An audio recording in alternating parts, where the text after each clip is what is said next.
ನಮಸ್ಕಾರ ಎಲ್ಲರಿಗೂ. ಶನಿವಾರದ mini log ಇದು. ಇವತ್ತೇನು ಅಡುಗೆ ಸ್ಪೆಷಲ್ ಇರಲಿಲ್ಲ, ರೊಟ್ಟಿ ಬದ್ನಿಕಾಯಿ ಪಲ್ಯ ಅಷ್ಟೈತೆ ಬೆಳಿಗ್ಗೆ. ಆಮೇಲೆ ಕೆಲವೊಂದು ಬ್ಲೌಸ್ ರೆಡಿ ಆಗಿದ್ದು ತೋರ್ಸಾಕತ್ತೀನಿ ನಿಮಗೆ. ಇವೆರಡು ಏನೈತಿ ಲಾಂಗ್ ಸ್ಲೀವ್ಸ್ ಅದಾವೆ. ಆಮೇಲೆ ಡೀಪ್ ನೆಕ್ ಇಟ್ಟ ಸ್ಟೋನ್ ಲೇಸ್ ಕೊಟ್ಟೈತಿ ಇವಕ್ಕೆ. ಇದೇನೈತಿ ಡಿಸೈನ್ ಐತಿ, ಇದು ಸ್ಲೀವ್ ಮ್ಯಾಗ ಡಿಸೈನ್ ಐತಿ, ಸ್ವಲ್ಪ ಶಾರ್ಟ್ ಸ್ಲೀವ್ ಐತಿ. ಇದಕ್ಕೂ ಸ್ಟೋನ್ ಲೇಸ್ ಕೊಟ್ಟೈತಿ. ಹಂಗೆ ಇನ್ನೊಂದು ಏನೈತಿ ಟ್ರೆಂಡಿ ಸ್ಲೀವ್ ಬಂದಾವಲ್ಲ ಈಗ, ಲಾಂಗ್ ಸ್ಲೀವ್ಸ್ ಒಳಗನ ಪ್ಲೇಟ್ ಇಡು ಆ ಥರ ಸ್ಲೀವ್ಸ್ ಇದು. ಆಲ್ರೆಡಿ ನನ್ನ ಚಾನಲ್ ಒಳಗೆ ಇವೆಲ್ಲ ಬ್ಲೌಸ್ನು ನಾನು ಡಿಸೈನ್ ಹಾಕಿನಿ, ನೀವು ಚೆಕ್ ಮಾಡ್ಕೋರಿ. ನೆಕ್ ಏನೈತಿ ಏನು ಡಿಸೈನ್ ಇಲ್ಲ, ಡೀಪ್ ನೆಕ್ ಕೊಟ್ಟೈತಿ, ಸೇಪ್ ಕೊಟ್ಟೈತಿ ಅಷ್ಟೇ, ಪಂಚ ರೌಂಡ, ಆಮೇಲೆ ಒಂಥರ ಪಾಟ್ ಥರ.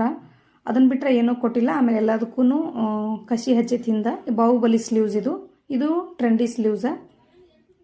ಇವನ್ನಷ್ಟು ಬ್ಲೌಸ್ ರೆಡಿ ಆಗಿದ್ದು ತೋರಿಸ್ಬೇಕಾಗಿತ್ತು. ಇವತ್ತಿನ ವಿಡಿಯೋ ಇಷ್ಟ. ನೆಕ್ಸ್ಟ್ ವಿಡಿಯೋ ಜೋಡಿ ಸಿಗ್ತೀನಿ ನಾನು. Thanks for watching. Take care. Bye.